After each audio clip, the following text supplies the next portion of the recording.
নমস্কার প্রিয় ছাত্রছাত্রীবৃন্দ, আজকের এই শিক্ষামূলক ভিডিওতে তোমাদের সবাইকে জানাই আন্তরিক স্বাগত। মূল আলোচনায় যাওয়ার আগে একটি গুরুত্বপূর্ণ কথা জানিয়ে রাখি। এই ক্লাসের উপর আমি আগে কয়েকটি গুরুত্বপূর্ণ ভিডিও শেয়ার করেছি। তোমরা যদি সেই ভিডিওগুলো আগে দেখে নাও তাহলে আজকের পাঠটি আরও সহজে বুঝতে পারবে। ভিডিওগুলোর লিঙ্ক ডেসক্রিপশনে দেওয়া আছে, অবশ্যই দেখে নেবে। এখন আমরা তৃতীয় শ্রেণীর বাংলা বিষয়ের প্রথম পর্বে তথা প্রথম পর্যায়ক্রমিক মূল্যায়নের বাংলার প্রশ্নপত্রটি ধাপে ধাপে আলোচনা করব। প্রতিটি প্রশ্নের উত্তর সহজ ও স্পষ্টভাবে ব্যাখ্যা করা হবে, যাতে তোমরা সহজে বিষয়টি বুঝতে পারো এবং পরীক্ষার জন্য ভালোভাবে প্রস্তুতি নিতে পারো। চলো আর দেরি না করে আমরা মূল আলোচনায় প্রবেশ করি। প্রথমে দেখো, প্রথম পর্যায়ক্রমিক মূল্যায়নপত্র 2026, শ্রেণী তৃতীয়, বিষয় বাংলা, পূর্ণমান 20, যেখানে সময় 40 মিনিট। প্রশ্নপত্রের উপরে তোমাদের পরীক্ষার্থীর নাম অর্থাৎ তোমাদের নাম, ক্রমিক সংখ্যা জায়গায় তোমাদের রোল নাম্বার এবং বিদ্যালয়ের নামের জায়গায় তোমাদের বিদ্যালয়ের নামটা অবশ্যই লিখে নেবে। প্রশ্নপত্রটি যেহেতু প্রাথমিক শিক্ষা পর্ষদের নির্দেশ অনুসারে তৈরি, সুতরাং এই প্রশ্নপত্রটি তোমরা মনোযোগ দিয়ে প্রথম থেকে শেষ পর্যন্ত ভালোভাবে দেখবে। চলো প্রথমে দেখো, একের দাগে সঠিক উত্তরটিতে টিক চিহ্ন দাও। 4 গুণ হাফ সমান 2।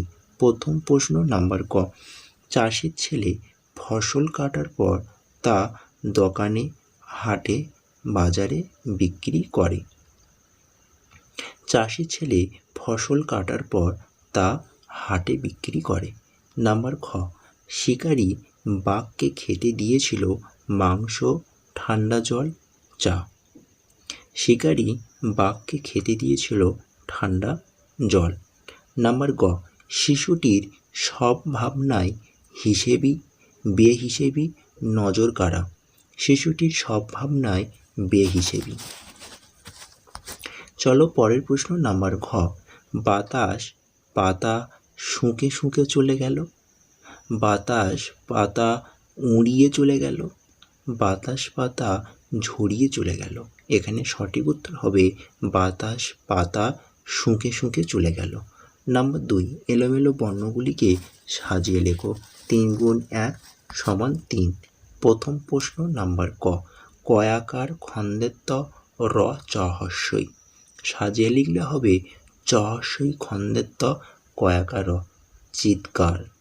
নাম্বার খ, র হস্যই মো প তালবেশ রফলা।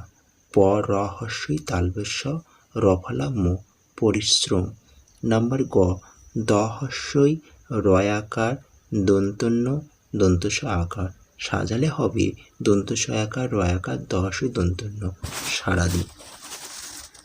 চলো পরের প্রশ্ন নাম্বার 3, বর্ণ বিশ্লেষণ করো। 3 গুণ 1 সমান 3। প্রথম প্রশ্ন নাম্বার ক, স্টেশন।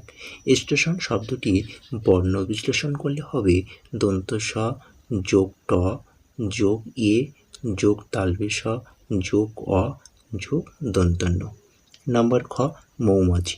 ম যোগ ঔ যোগ ম যোগ আ যোগ ছ যোগ হস্যই, মৌমাছি। নাম্বার গ, পরিষ্কার। প যোগ অ যোগ র যোগ হস্যই যোগ পেটকাটা মূর্ধন্য স যোগ ক যোগ আ যোগ র, পরিষ্কার। চলো পরের প্রশ্ন নাম্বার 4, সমর্থ শব্দ লেখো বা প্রতিশব্দ লেখো একটি করে। 2 গুণ 1 সমান 2। প্রথম প্রশ্ন নাম্বার ক, জল। জল শব্দটির একটি সমর্থক শব্দ বাড়ি। নাম্বার খ, বন্ধু। তার বন্ধু শব্দটির প্রতিশব্দ বা সমর্থক শব্দ হচ্ছে সখা। চলো পরের পেজে নাম্বার 5, শূন্যস্থান পূরণ করো। 4 গুণ 1 সমান 4। প্রথম প্রশ্ন দেখে নাও, যেন জোয়ার জলে ফেনাই রাশি, বাতাস আজ ছুটছে হাসি।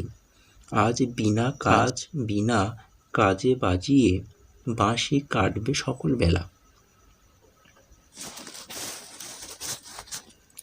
নাম্বার 6, বাক্য রচনা করো। 2 গুণ 1 সমান 2। প্রথম প্রশ্ন নাম্বার ক, ছবি। আমি আমার বন্ধুর সাথে একটি সুন্দর ছবি তুলেছি। নাম্বার খ, চাষ। আমাদের গ্রামের মানুষ ধান চাষ করে। নাম্বার 7, নিচের প্রশ্নগুলির উত্তর লেখো। 4 গুণ 1 সমান 4। প্রথম প্রশ্ন নাম্বার ক, গভীর জঙ্গলে সারা রাত ফুলপুরিরা কী করে? দেখে নাও সঠিক উত্তর, গভীর জঙ্গলে সারা রাত ফুল বনে হাত ধরাধরি করে ফুলপরীরা নাচ করে। চলো পরের প্রশ্ন। নাম্বার খ, দেয়ালের ছবি গল্পের শিকারীর বাঘটি কোথায়? দেয়ালের ছবি গল্পের শিকারীর বাড়িটি হলো বন পেরিয়ে মাঠ, আর মাঠের পাশে ফসলের জমি, তার পাশে শিকারীর বাড়ি। নাম্বার গ, নিজের হাতে নিজের কাজ গল্পে কুলিটির ডাক্তারবাবুর ব্যাগটি কিভাবে বয়ে নিয়ে গেলেন? সঠিক উত্তর হবে মাথায় তুলে নিয়ে। নাম্বার ঘ, বুড়ো চাষি কোন কথাটা তাঁর ছেলেকে বলে যাননি? জমির নিচে ঠিক কোন জায়গায় সোনা পোঁতা আছে তা বুড়ো চাষি তার ছেলেকে বলে যাননি। তো এটি ছিল ক্লাস তৃতীয় শ্রেণীর প্রথম পর্যায়ক্রমিক মূল্যায়নের বাংলা প্রশ্নপত্র।